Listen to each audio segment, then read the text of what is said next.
So, greetings and merry meet. When your heart tells you that it's time for a change, do you act?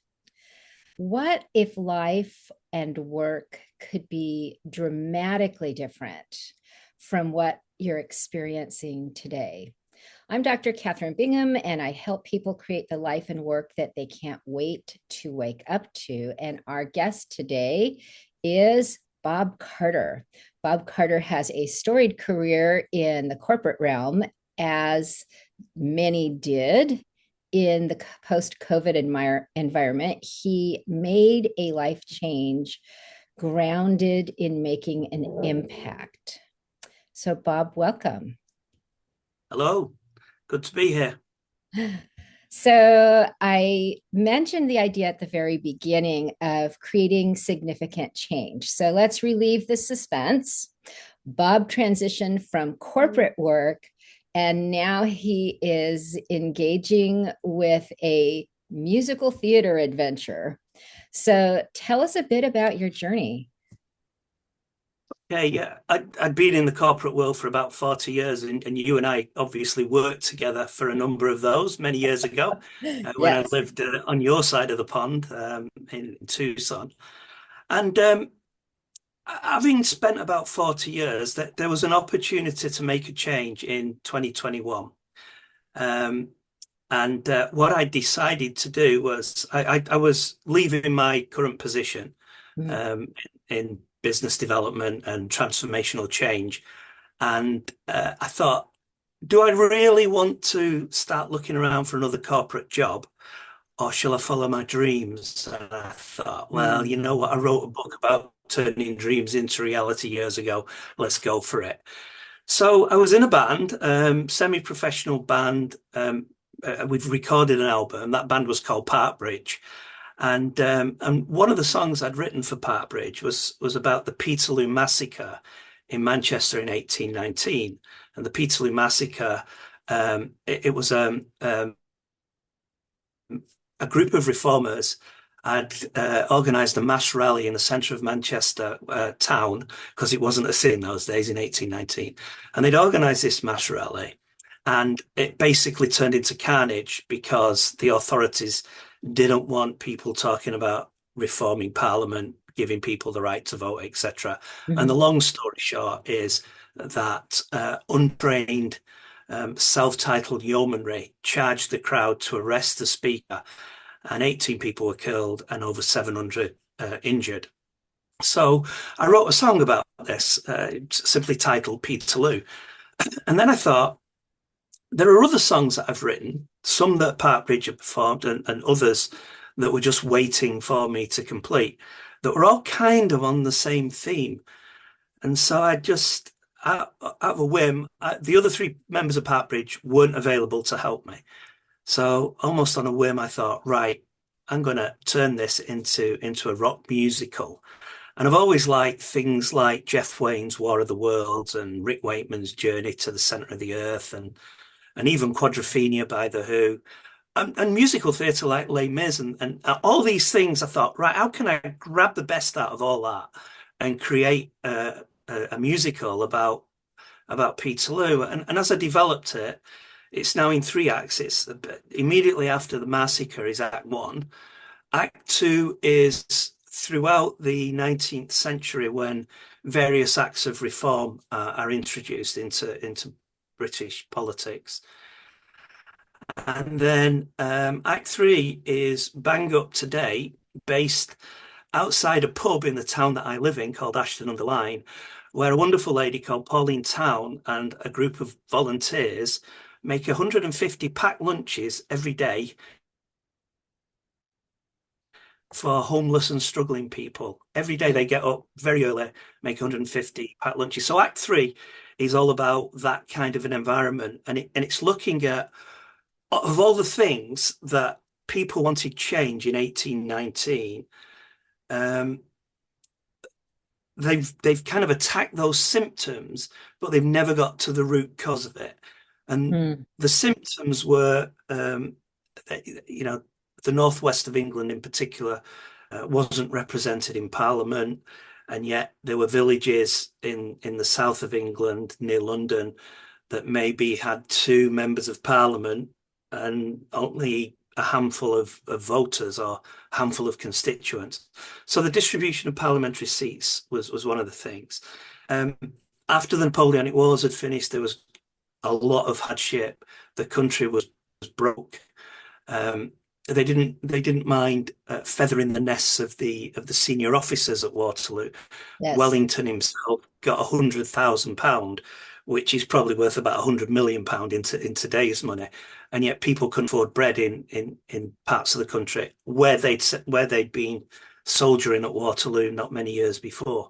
So it kind of there was corn laws that made bread outrageously high and expensive, lack of vote, the inability to vote. There was no democracy. There was no real freedoms. And all of those things were really the symptoms of the root cause.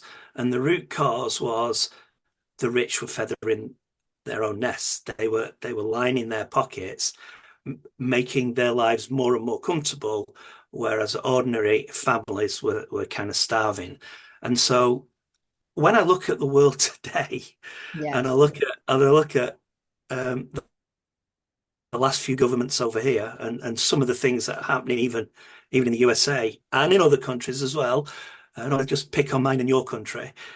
It's still the root cause is still the same. The rich are getting richer. They're getting more and more power, and the poor are still starving to death, and there's more homeless people. So the story has kind of flown with that basic theme of inequality. Yes, we have democracy now, we have a voice, we have the vote. So all of those early symptoms have gone away, but the root cause of how can I get myself richer and I don't care the consequence of the common ordinary people, that root cause is still there. And that flows kind of throughout the musical. So it's now a 2 hour feast, hopefully, and yeah, I'm working with some great musicians, and it's coming together nicely.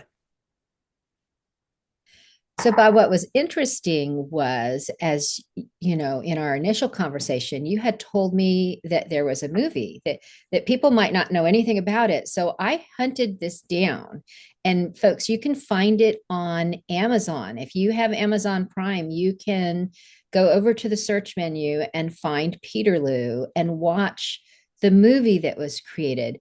Tell us a little bit about that portion of the movie and then how the event you have created through this musical event fits together. Yeah, so most of the movie is based on the events leading up to, and then the massacre itself on the 16th of August. Apart from a little bit of narrative in the overture that's leading in just to give some background, the musical Peterloo in Rock starts at the massacre and then comes forward through the 19th century and then up to the present day. So Act One is the 3 or 4 days immediately after the massacre. And then it goes into all of the reform acts throughout the 19th century and early 20th century, and then into present day and present day problems. So I think that the movie, which is incredibly serious and very powerful in what it certainly in the underlying message that it gives, um, fits very nicely with what we're doing with Peterloo in Rock, because there's only that little bit of overlap for about 10 minutes at the end of the movie and at the beginning of the musical. The rest of it leads to, if you add them together, leads to a bigger story. So I think they fit together very well. So maybe we could encourage folks go on Amazon, find the movie. It's called Peterloo, and you can watch Yeah. it. It is it's not one you have to pay for. It is free to watch. It's out there and available. Oh, is it good?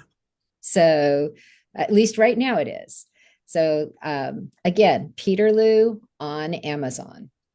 So let's talk about the musicians. So you've talked quite a bit about the project you're working on, which I love. And I love the impact piece. Um, but how did you connect with the other musicians? And what's the name of your group? Well, the name is the Reformers of Peterloo, Mm-hmm. because of the natural link to the original historic event. And my cousin and I tried to write music together when we were both in our 20s, and families and things like that got in the way, and we drifted apart. And about 10 years ago, we reconnected and kind of made up. And Steve Andrews, my cousin, he's one of these annoying individuals that you put a musical instrument in his hand and he can play it. He had piano lessons when he was young. He had violin lessons. His big love is the Beatles and Paul McCartney. So he plays Mm-hmm. bass guitar. That's what he likes to do. And Steve and I, as I say, reconnected, and we've been visiting each other's houses and stay. And I said to him, "Look, I've got this idea. I've got loads of songs that are basic, just me and an acoustic guitar. Do you fancy developing them with me?" And I told him about Peterloo and what it was all about. And he just got so excited and said, "Yeah, I'd love to." So he lives 2 hours away in a beautiful seaside village called Whitby, famous because Bram Stoker based his Dracula Mm. novel on Whitby. And um, and so we started to spend weekends at each other's house, just working together, keyboards and guitar and two voices, creating and developing the songs. And we got to a stage where we said, "Look, we can't perform what we want to perform live as a duo. We need more musicians." I knew a guy called John Bradley. I didn't know him well at that time, who is quite a famous musician in the East Manchester, East Lancashire area. He's been in several bands. His current project is a with a couple of his pals, called the Dollar Bombers of all things. And I said to John, "You know a lot of musicians in this area. Here's what I'm doing. Can you connect me with anyone, or are you interested?" And he said, "Wow, that sounds great." He came round to my house. Um, we played a couple of the songs, well, quite a few of the songs together. Spent the best part of a full day, and he suggested, "What about some mandolin?" Because he plays the mandolin, and I thought, mandolin 1819, it's going to give it Oh, that kind of nice. historic feel. So that was good. And he said, "Right, you've asked me if I can nominate some people.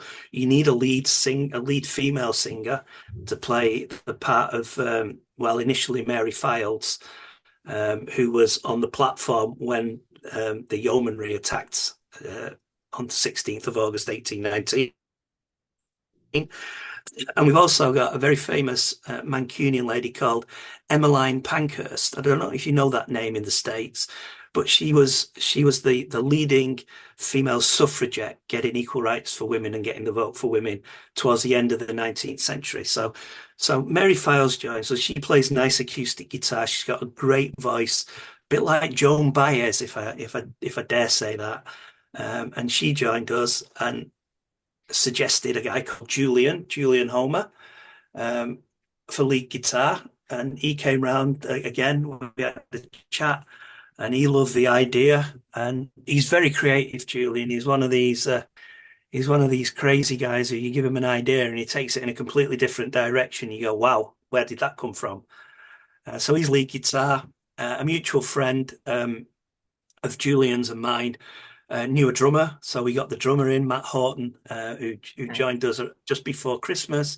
And then we needed keyboards because keyboards are essential to the kind of big sound and what we need. And we had a keyboard player who I found through the Manchester Musicians group on Facebook, but for all sorts of personal and health reasons, he had to back out. And so I found another one, and he just happened to come from the same town as my cousin Steve, and they know each other. So we got kind of gone full circle, and Steve Critley now is the keyboard player. So there's seven of us. Another local musician that we know well, Keith Smithyman, is going to do the sound for us.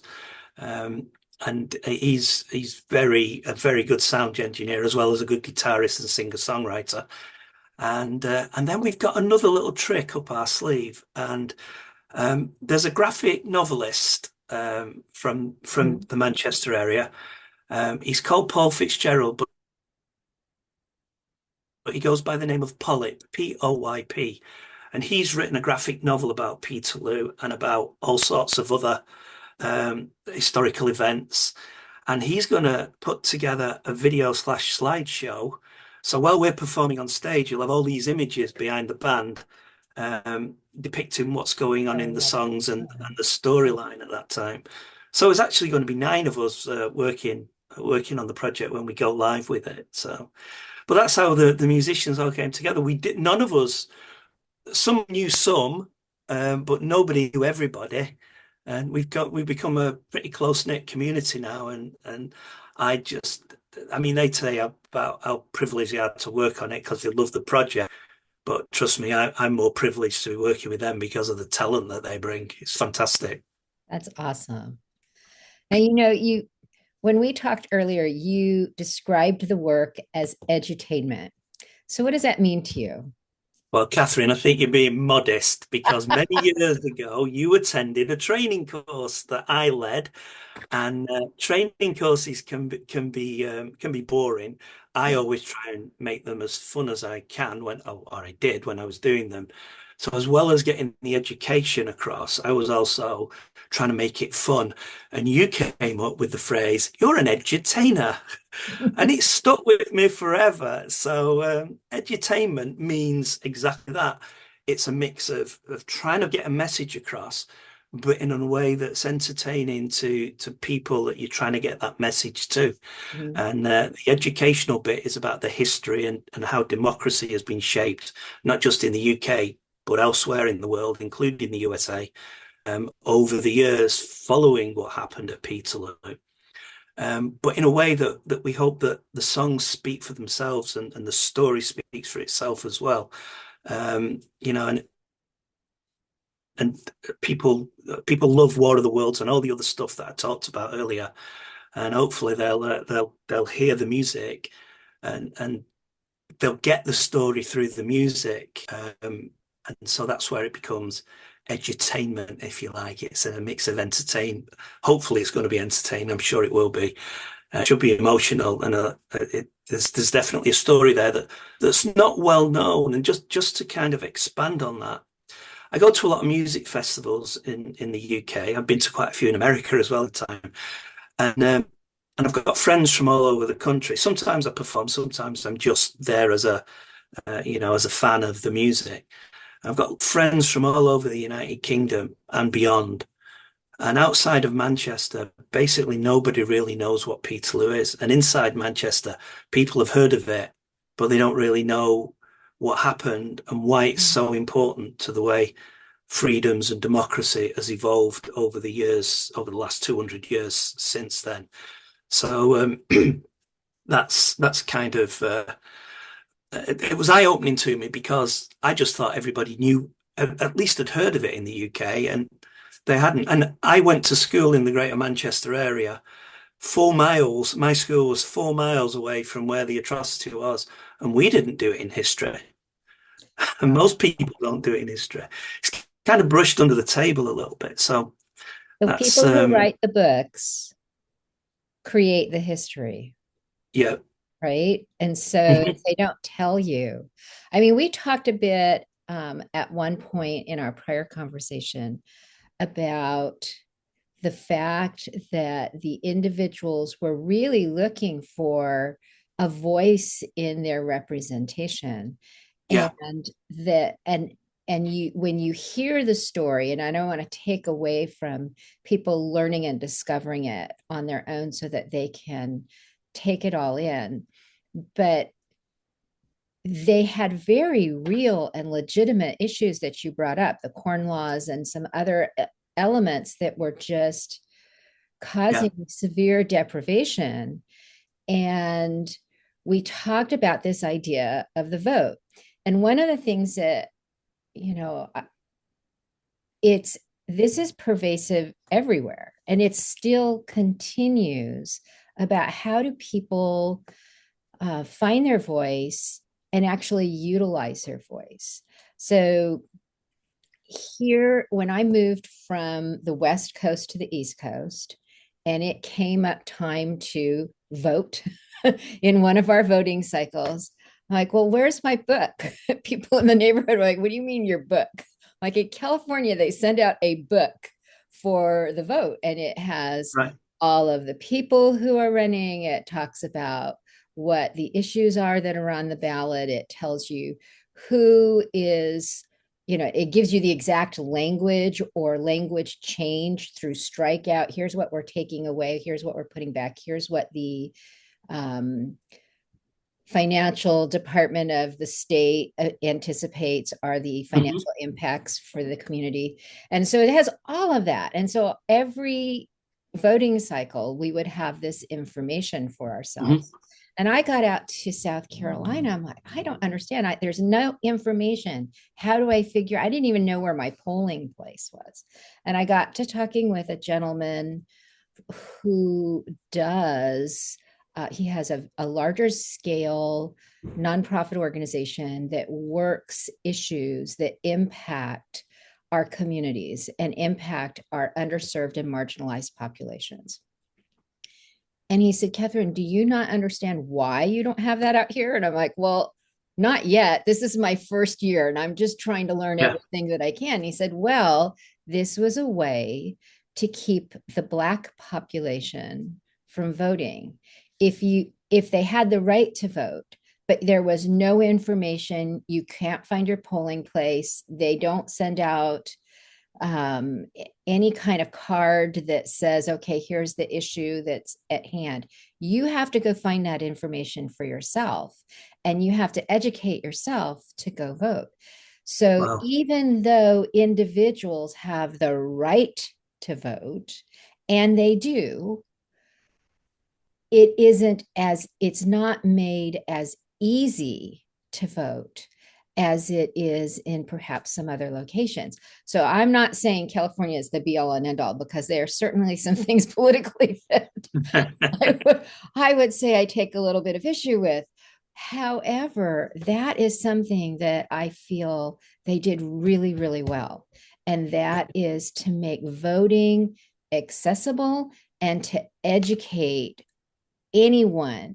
You had zero excuse because you had it in, you could get this in any language. Like this, it Oh, had this whole list of all the languages that were wow. available. So people who wanted to participate were able to participate in their government.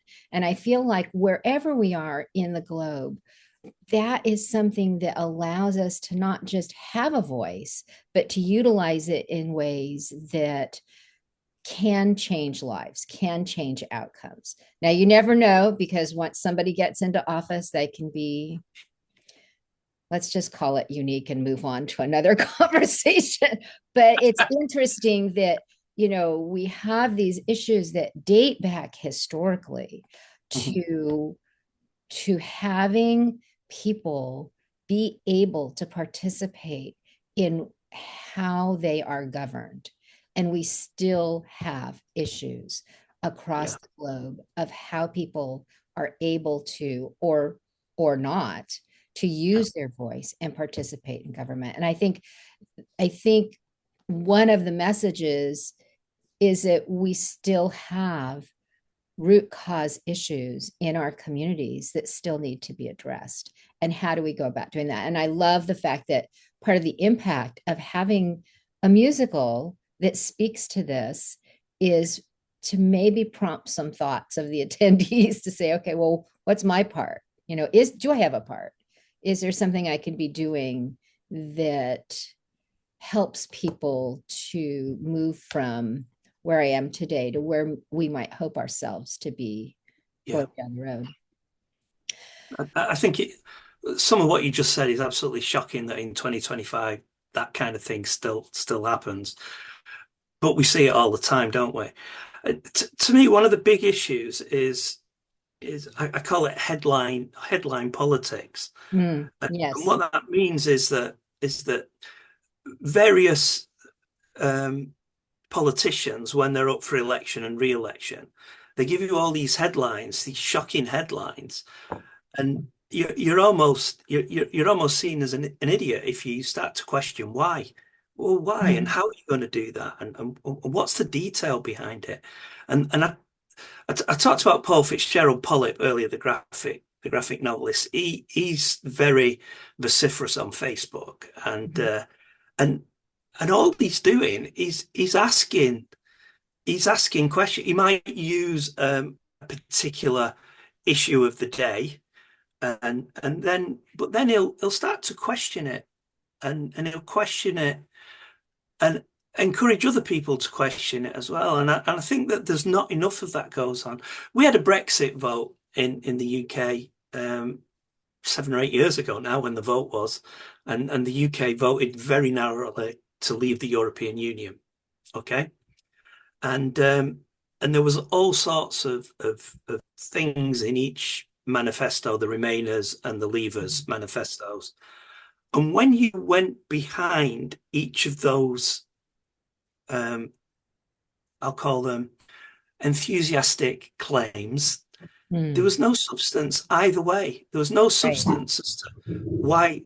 One of the claims was the National Health Service. We have free health care in the UK. Um, the specifics of that are that it's not really, but in the main, most care is free. And there was one claim by the Leavers that 350 million pound a day is being. I think that was the number. I might have it a magnitude out, but I think that was the number. Is being wasted that could be spent on the NHS if we leave Europe. Mm. Where's that money going? Where's it coming from? How are you going to do it? Well, nobody asked those questions. It was just this bus going round with these massive letters on it, and I think that yeah, we have a vote now, and we have a voice, and we have democracy for what it's worth. Um, but the root cause of problems, human nature, is a lust for money, or a lust for power, or a lust for both, or a lust for something that makes you better than other people, or makes you more comfortable, or more powerful, or whatever it is than other people. And I think I don't know how you solve that, but I think the first thing is, with any root cause, is understanding what that root cause is. And once you understand that, if you can live with it, then okay, great. If not, is there something you can do about it? And all we're trying to do, well, not all we're trying to do, we're trying to create great music. That's what we're trying to do. But all we're trying to do with the story behind the music is just prick people's conscience a little bit to think a little bit more about some of these issues. God, we've got really political. I thought we're talking about music That's today. okay. Well, but it's all, you know what, we started with personal change, right? We have, and I'm going to come back to that in just a second. But change, if we change, I used to say we could change the world one leader at a time. If we could help one leader become something greater than he or she is right now, that ripple effect has, impacts their family, the organization they're attached to, the community, and any organizations that they either volunteer at, or faith-based communities that they participate in. And then it goes out from there. I think when we think about having personal change, you, and this idea of the movement that you made a movement into something that does create an impact, but it does it in a way that touches your heart, right? You're doing something you love, and you're doing something you love in a way that has an impact. So I think there's both, it's a both and, right? So I'd like to get back to how can people attend? What are the dates? Where are you going to hold this Reformers of Peterloo experience? Right. There's a couple of dates in the diary before the main event where we'll be sharing bits of the musical. and when I say bits of the musical, songs, maybe a bit of storytelling, but not the full narration. The first one is on the 24th of May, Okay. um, which is um, at the Old Dairy Farm campsite in Cropredy, and I can send you the full details of the address if you want to share them. And Sure. it's a weekend. It's a weekend of camping around the late May bank holiday in the UK, and on the Saturday they're having an acoustic festival, and three of the reformers, me, Steve, and Steve, are going to be doing a number of songs acoustically from the musical and just sharing stories. And we go to that campsite fairly regularly. And in fact, in August, on the 7th of August, Thursday evening, the full band will be at there's a very famous folk rock band in the UK called Fairport Convention. And Fairport Convention have an annual festival every year with about 20,000 people attending. And we're on one of the fringe, we're not on the main stage, we're on one of the fringe stages, again at the Old Dairy Farm. And we'll be doing Act One and Act Three with a little bit of storytelling link in between, which leads us to the main launch of what we're doing. And the 16th of August, 1819 was the day of the atrocity. So it seems appropriate to do the main launch of the rock music on the 16th of August this year. There is an annual gathering. There's a memorial in Manchester city centre, and there's an annual gathering of people who have been involved over the years, and the Peterloo Memorial Campaign. Again, Paul Fitzgerald is the chair of that, or was the chair of that campaign. And people walk in from Manchester, as they did 206 years ago. They walk in from Manchester and attend this memorial service, which is it's basically a minute's silence followed by the reading of the names of the 18 fatalities from that event. I have to say, the youngest one was only 2 years old. He was knocked from his mother's arms and trampled to death. And so they read the names. And then what we're doing at 3 o'clock in the afternoon, shortly after that service has ended, the Reformers of Peterloo will be performing Peterloo in rock at a theatre called 53-2. That's 53 TWO, in Manchester city centre, and repeating it at 8 o'clock. So we're doing two shows on that day and then sleeping for a week. But we've chosen that day. We've chosen that day because of the historical significance of it. Mhm. And it happens to be a Saturday as well, which is great because it means that there's likely to be more people attending the memorial gathering, and then they've got the opportunity to come and join us for the music. So Awesome. tickets are selling well, actually, so we're doing all I right. love that. I love that. I'm going to talk about how people can get at the tickets in just a minute. Before we conclude, let's ask our audience a question. If you've been listening and hanging with us this entire conversation, if you had the freedom to create a dramatic change, any kind of dramatic change that would impact your life and work, think wish, wild wish, fantasy. What would it look like? So, what I'd like you to do is add your comment below, and I read all of those. And you could even message me if that's not your jam, putting it in the comments. Let me know. I'm just really interested in seeing what people would love to do with their life. And then consider for yourself what step you could take. What's one thing you could do today that would make your dream a reality? So, with that, Bob, let's just imagine Peterloo as a wild success. Right. What's next? Well, after we've done the two shows, we're looking to go around all of the boroughs of Greater Manchester and Lancashire, and do at least one show in each of those boroughs. And then if that's successful, and there's no reason why it shouldn't be, as long as we get the product right, the product being the music, Mhm.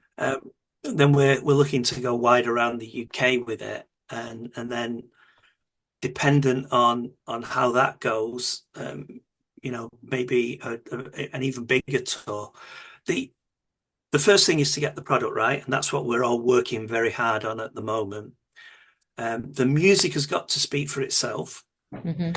Um, Thinking that people in Charlestown, South Carolina, are going to be interested in something that happened 206 years ago in Manchester in the UK, or people in Nice in France being interested in, that we're not that naive as to think that would happen.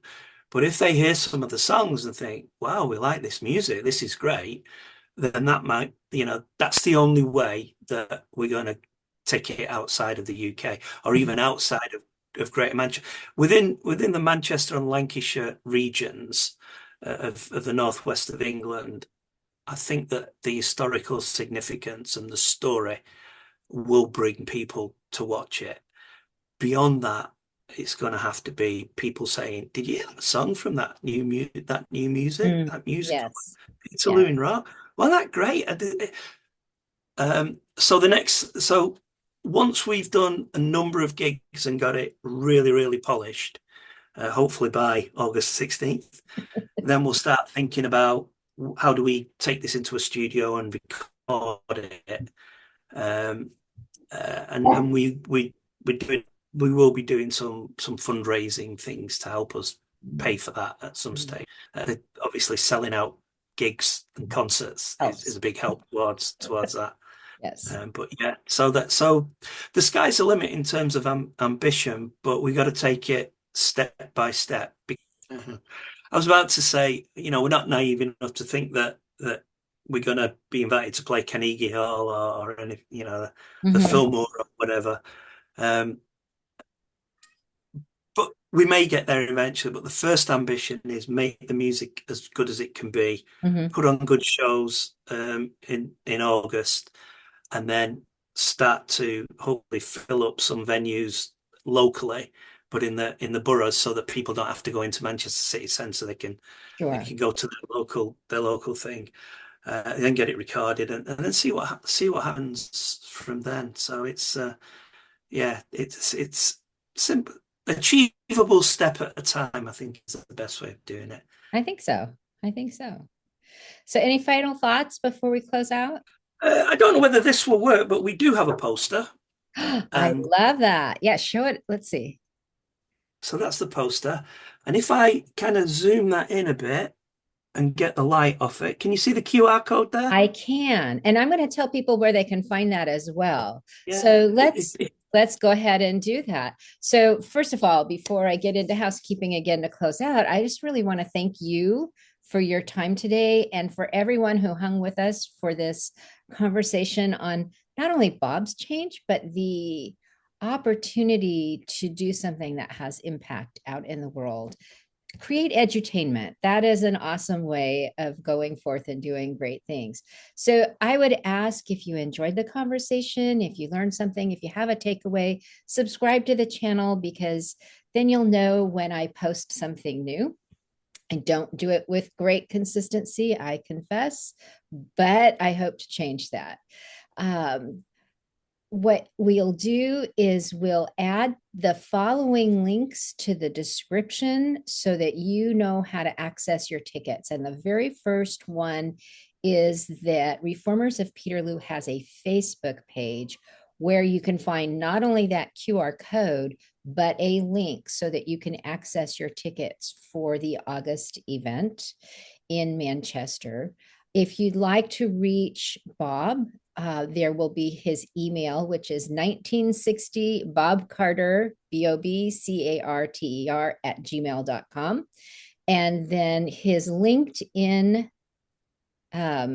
connection information, as well as his Facebook connection information. So all of those will be in the description for you to find out and connect back with Bob on this. With one more thank you, I just want to encourage anyone who's hung with us to go forth and do great things and have an awesome day. Thank you.